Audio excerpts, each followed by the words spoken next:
오늘 이 아침 새 노래로 주님을 찬양하게 하신 주님의 은혜 감사드립니다. 아멘. 주님, 매일매일 어김없이 찾아오는 새날, 이 새날을 시작하기 전에 먼저 주님 앞에 저희들 자신을 온전히 내려놓을 수 있는 그런 귀한 은혜 주셨사오니 감사드립니다. 주님, 오늘 이 하루도 주님의 말씀과 은혜 없이는 정말 살기 힘든 이 세상입니다. 오늘 말씀으로 저희들 이 세상에 주님의 자녀로서 어떻게 살아야 할지를 주님 말씀해 주시고 또한 저희들 그 말씀에 저희들 삶을 적용할 수 있는 그런 믿음 허락하여 주시옵소서. 아멘. 주님, 저희 힐탑 성도님들 정말 사랑하여 주심 감사드립니다. 아멘. 작은 우리 또 주님 어떤 방향으로 가야 할지 아직 잘 모르고 있는 상태지만 하루하루 주님의 은혜대로 살아갈 때 주님께서 가르쳐 주시는 길대로 따라 나갈 수 있는 믿음 허락하여 주시옵시고 사단이 주는 어떤 유혹에도 흔들림 없이 나아갈 수 있는 믿음 허락하여 주시옵소서. 주님, 그런 저희 믿음의 어른들이 될 수 있도록 도와주시옵시고 또 우리 사랑하는 EM들을 위해서 기도합니다. 주님, 그들에게 더욱 큰 믿음 허락하여 주시옵시고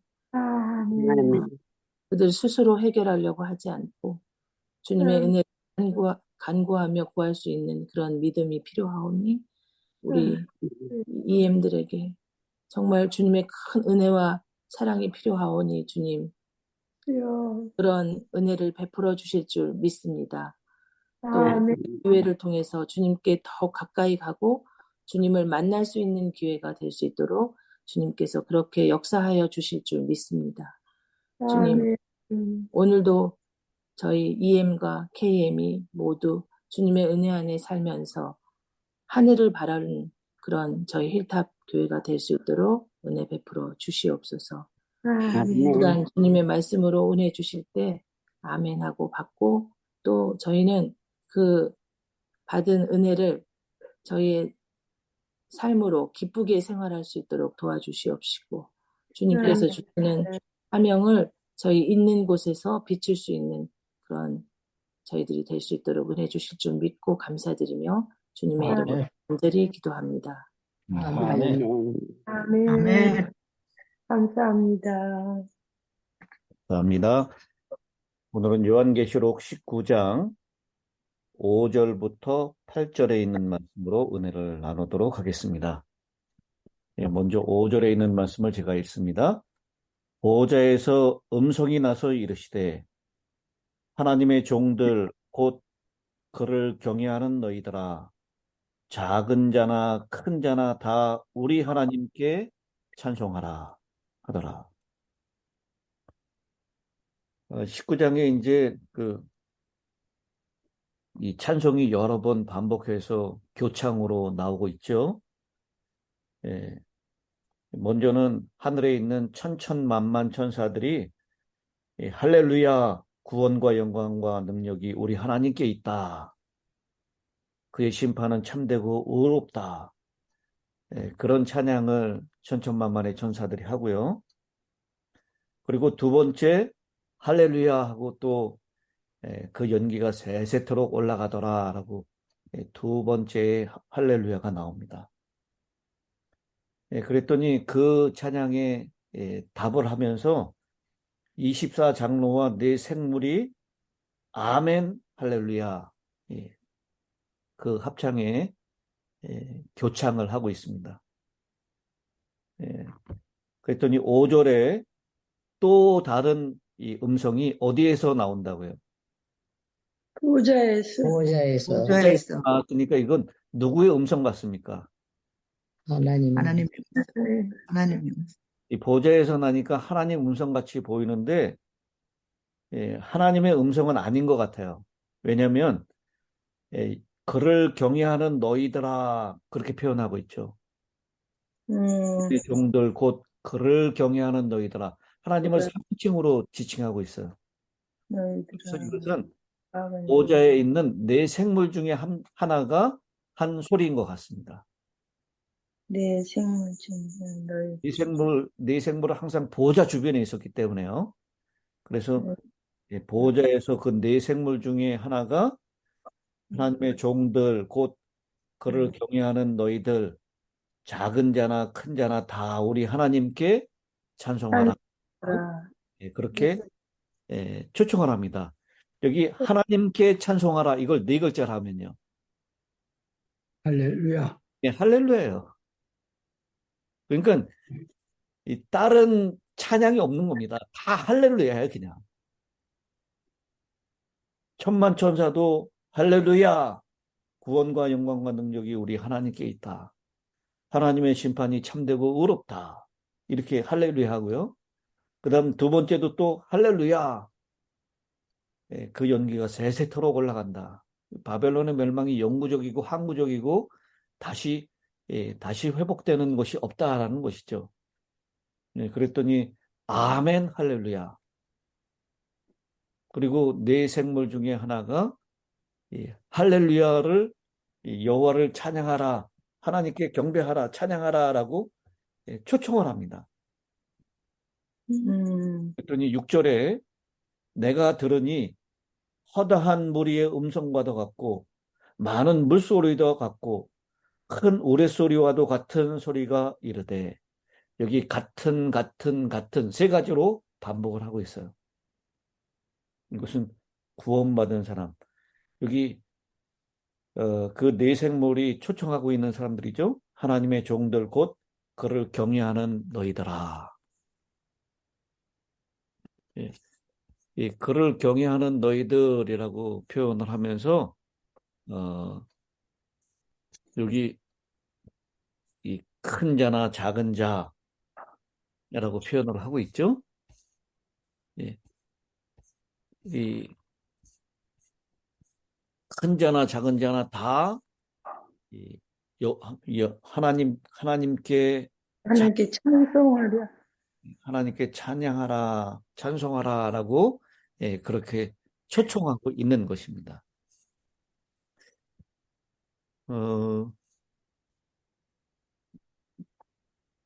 여기 조금 더 자세하게 좀 살펴보면요.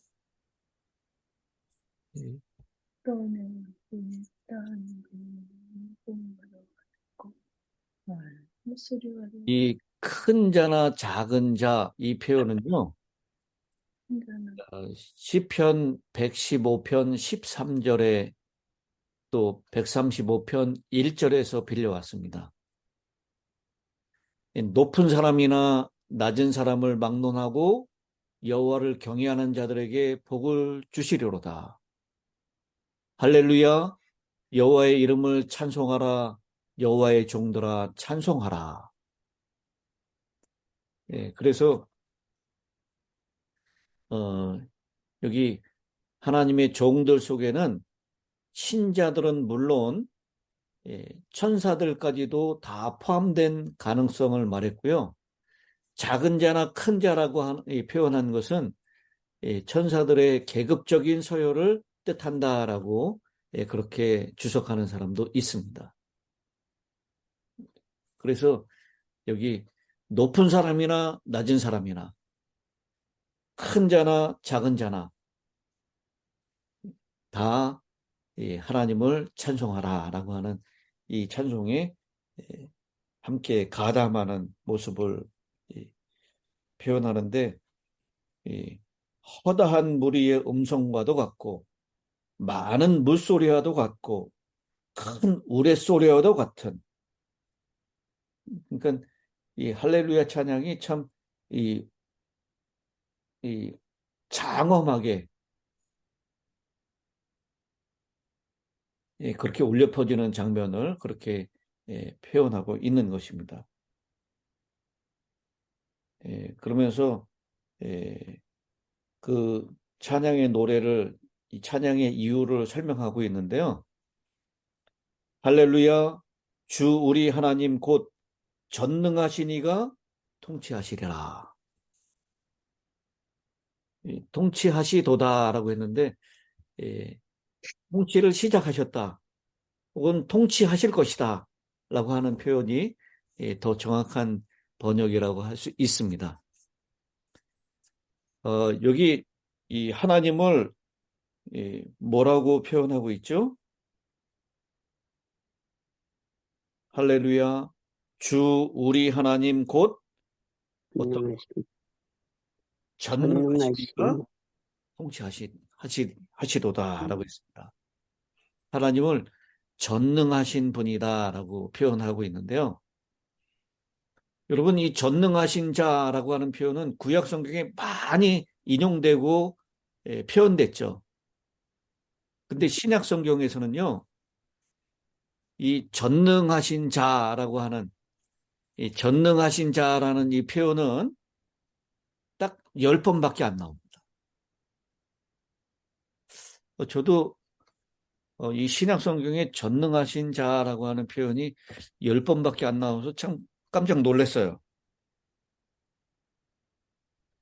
제가 그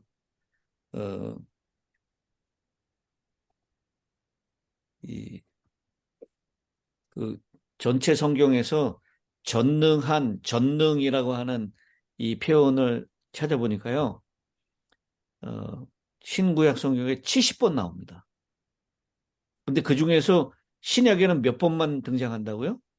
10번. 신약에서는 10번만 등장해요. 근데 그 10번도요, 9번이 어느 책에 등장할까요? 계시록. 9번이 계시록에 등장해요. 계시록 외에 등장하는 것은 고린도후서 6장 18절 딱 한 번밖에 없습니다. 너희에게 아버지가 되고 너희는 내게 자녀가 되리라. 전능하신 주의 말씀이니라 하셨느니라. 여기 딱 한 번 전능하신이라고 하는 표현이 고린도후서 6장 18절에 딱 한 번 등장하고요. 나머지 9번은 전부 다 요한계시록에 등장합니다. 계시록 1장 8절, 성경절만 제가 빨리 읽어드릴게요. 계시록 4장 8절, 계시록 11장 17절, 15장 3절, 16장 7절,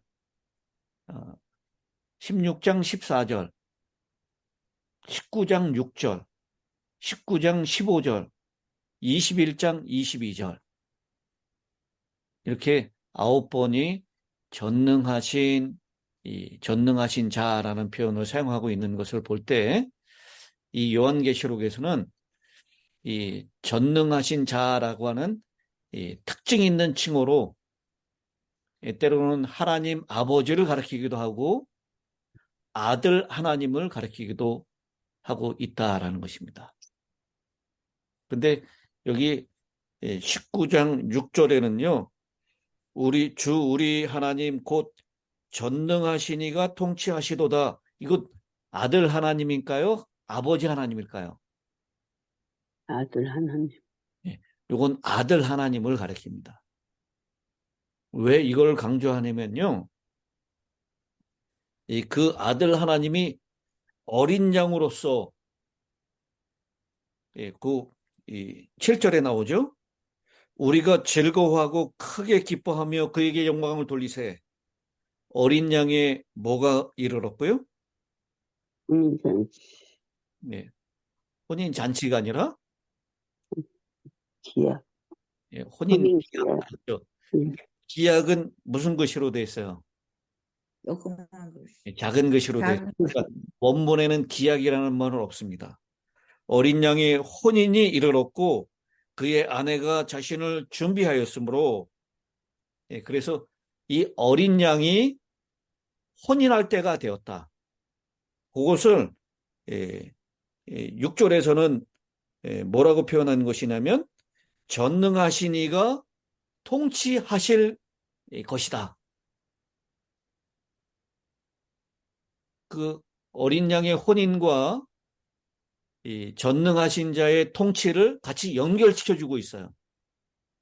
그것 때문에 하나님을 찬양하는 겁니다. 할렐루야. 그리고 그와 마찬가지로 그의 아내가 자신을 준비하였다. 그러니까 이게 다 같이 일어나는 사건입니다. 전능하신 자의 통치가 시작되고요. 어린 양의 혼인이 되고 혼인식이 있고 그 다음에 그의 아내가 준비가 돼서 어린 양이 혼인을 하는 겁니다.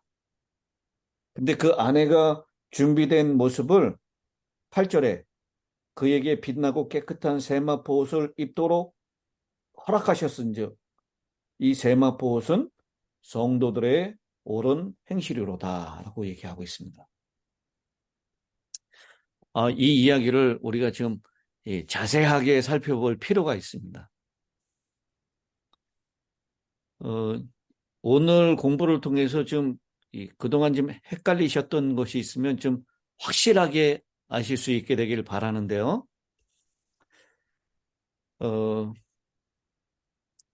AD 31년에 예수님께서 무엇을 하시죠? AD 31년.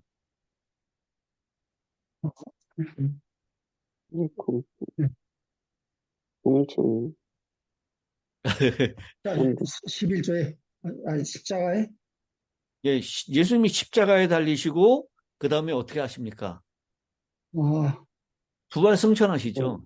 그렇죠. 네, AD 31년입니다. 그게. 그리고 난 다음에 1844년 무슨 일이 일어났습니까? 지성소에 들어가셨죠. 하늘 지성소로 들어가십니다. 그러니까 31년에 성소 봉사를 하시다가 처치칸에서 1844년에 하늘 지성소 사역으로 들어가시는 일입니다. 그래서 이 지성소 봉사를 우리는 다른 말로 성소 정결 사업이라고 얘기하고요. 또 무슨 심판이라고 얘기해요? 재림전 심판, 재림전 조사 심판. 예, 우리 그냥 소위 말하는 조사 심판. 근데 이게 조사라고 하는 말이 좀 어감이 안 좋아서 요새는요. 재림전 확인 심판 이렇게 표현합니다. 이 재림전 확인 심판에서 일어나는 일은 우리의 모든 성도들의 죄가 도말됩니다. 그러니까 첫째 칸에서는 죄가 용서를 받았어요. 죄 사함을 받은 것입니다. 그런데 둘째 칸에서 일어나는 일은 성소 정결로 이 지상에서의 속죄일에도 마찬가지죠. 속죄일 때 그동안 1년 동안 그 휘장에다가 뿌렸던 죄가 다 용서를 받았지만 흔적은 남아 있었어요. 근데 그 휘장이 어떻게 됩니까? 그날? 네, 정결케요. 제거되고 새로운 휘장이 걸리는 거예요. 그것을 우리가 죄의 도말이라고 얘기합니다. 이것은 첫째 부활에 참여할 자들을 확정하는 것이에요. 그리고 이때 그 조사 심판이 재림전 확인 심판이 끝나게 되는 때에 인자가 나라와 왕권을 받게 됩니다. 그 나라와 왕권을 받게 되는 일을 어린 양의 혼인이라고 표현한 것입니다. 그리고 계시록 7장에서는 그것을 인치는 사업이라고 표현하고 있습니다. 그래서 어린 양의 혼인, 이 혼인은 이 예수님의 하늘 지성소 사역의 일부를 가리키는 것이다 라는 것입니다. 어린 양의 혼인에는요 3가지 국면이 있는데요. 첫째는 혼인 예식이 있기 전에 혼인잔치에 데려갈 사람들의 적합성을 조사하여 자격을 결정하는 것입니다. 그것이 마태복음 22장에 나오는 혼인잔치의 예복의 비유에 나와 있어요. 다른 말로 하면 아까 뭐라 그랬죠? 재림전 확인 심판이에요.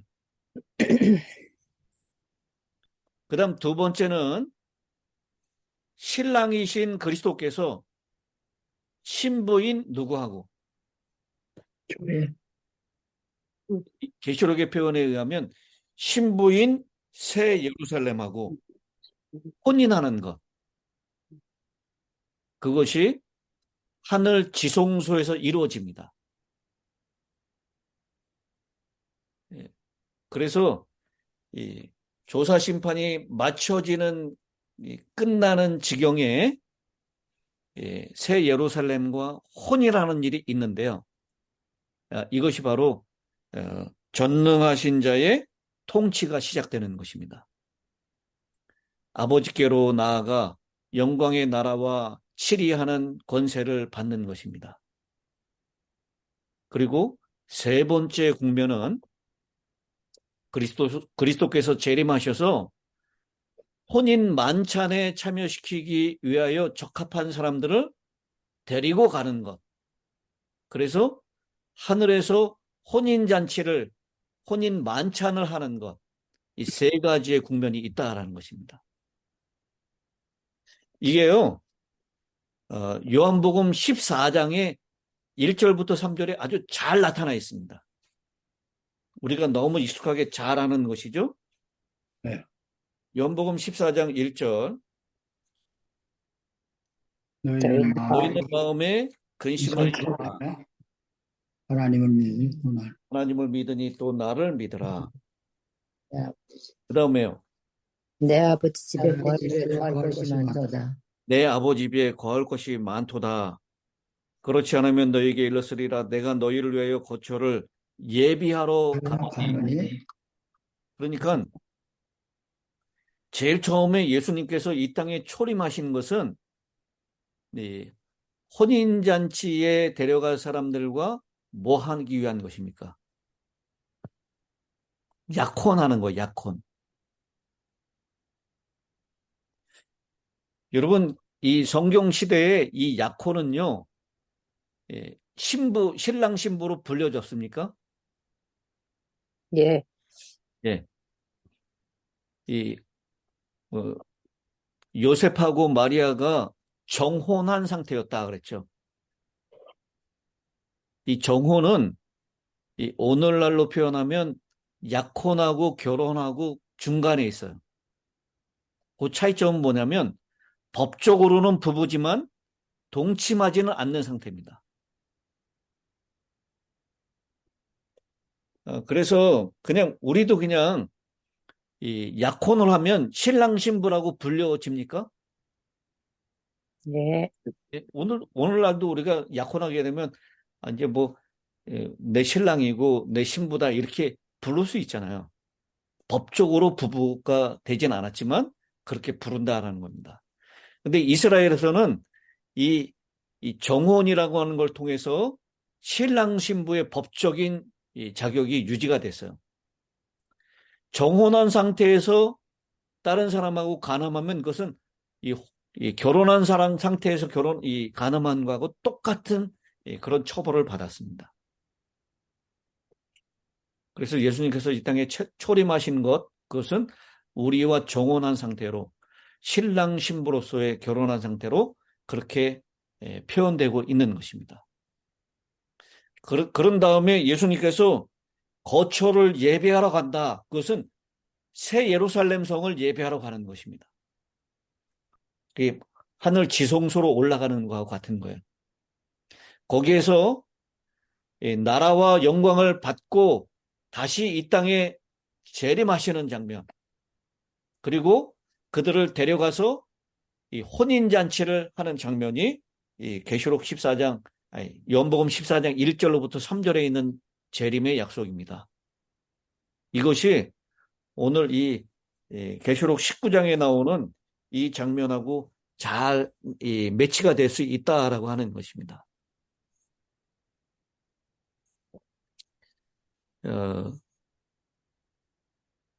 우리 그 신랑은 분명히 누구죠? 예수님. 신랑은 이 어린 양 되시는 예수님이 분명합니다. 예수님께서도 이 땅에 오시는 그것을 이 혼인집에 오시는 것으로 말씀을 하셨고요. 그리고 침례 요한도 예수님을 신랑으로, 자신을 신랑의 친구로 묘사를 했습니다. 그러면 신부는 누구일까요? 새 예루살렘에서. 신부는 19장 21장 9절입니다.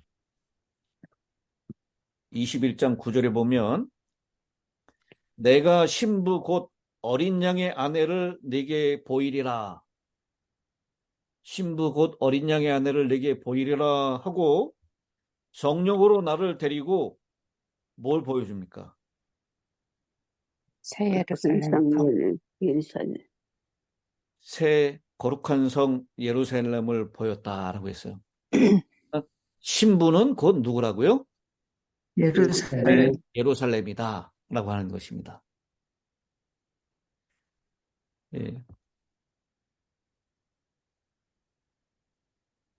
그러면 그 잔치에 참여할 하객들은, 손님들은 누구일까요? 우리요. 구원받은. 손님들은 천천히. 구원받은 성도들, 교회를 얘기하는 것이죠. 지금 이 부분이 잘 이해가 되시나요? 근데 교회를 또 힘들어요. 신부로 설명하실 때도 있잖아요. 네. 그러니까 신부하고 잔치에 참여를 하도록 청원을 받은 이 손님하고 같은 무리인가 다른 무리인가라는 것입니다. 여러분 어떻게 생각하십니까? 같은 무리요. 전문이.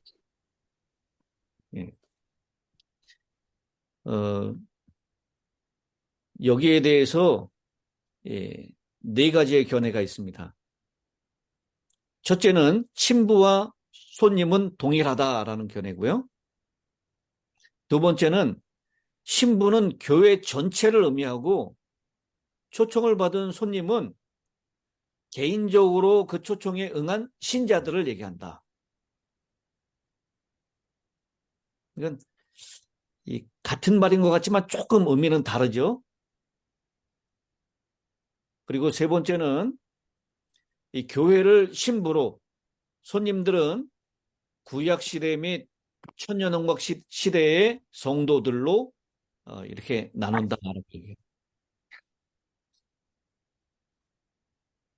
그리고 네 번째는 신부는 새 예루살렘이고 손님은 모든 성도들이다라는 것입니다. 네 번째, 이 네 가지 중에서 어느 게 여러분 제일 마음에 드는 것 같습니까?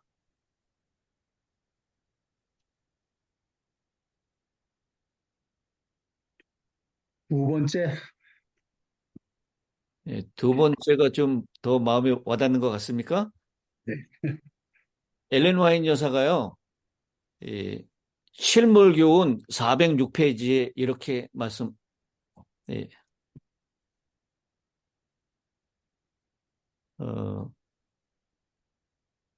실물교훈 406페이지에 이렇게 말씀하고 있습니다.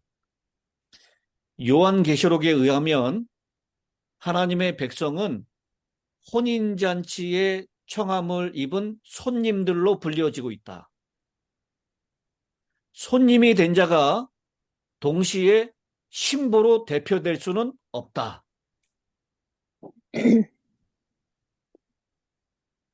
그러니까 여기 하나님의 백성이 곧 신부가 될 수는 없다라고 그렇게 표현하고 있는 것이죠. 그렇죠. 어떤 사람들은 뭐라고 얘기하냐면, 여러분 예수님은 목자이십니까? 예, 네. 예수님은 양이시기도 하십니까? 예, 네. 그래서 어린 영이라 예수님이 목자와 양으로서의 다중 역할을 하듯이 교회도 신부이자 동시에 초대받은 손님들이라고 얘기를 합니다. 그러나 혼인잔치에 참여할 손님들 혹은 그 친구들은 아담 이후로 모든 세대로부터 나온 하나님의 백성들인 것입니다. 그래서 이 신랑은 그리스도고 신부는 새 예루살렘이고 손님은 하나님의 백성들이다라고 하는 것이 정확한 표현입니다. 그러면 그 새 예루살렘, 이것은 누구를 의미하는가? 우리가 새 예루살렘은 하나님의 백성들이라고 얘기합니다. 하나님의 백성들. 하나님의 백성들이라고 얘기했잖아요. 근데 이 엘렌 화이트 여사는 손님은 교회이고 그리고 교회가 신부가 될 수는 없다. 그렇게 실물 교훈에 딱 꼬집어서 말씀을 하고 있어요. 그래서 이 부분이 참 해결하기가 쉽지가 않은 것 같아요. 저도 그 네 가지 견해 중에서 제일 마음에 드는 견해는 이겁니다. 신부는 교회 전체를 의미하고 손님은 하나님의 초청에 개인적으로 응한 친자들. 그렇게 보는 게 제일 이해가 제일 쉽지 않을까라고 생각이 됩니다.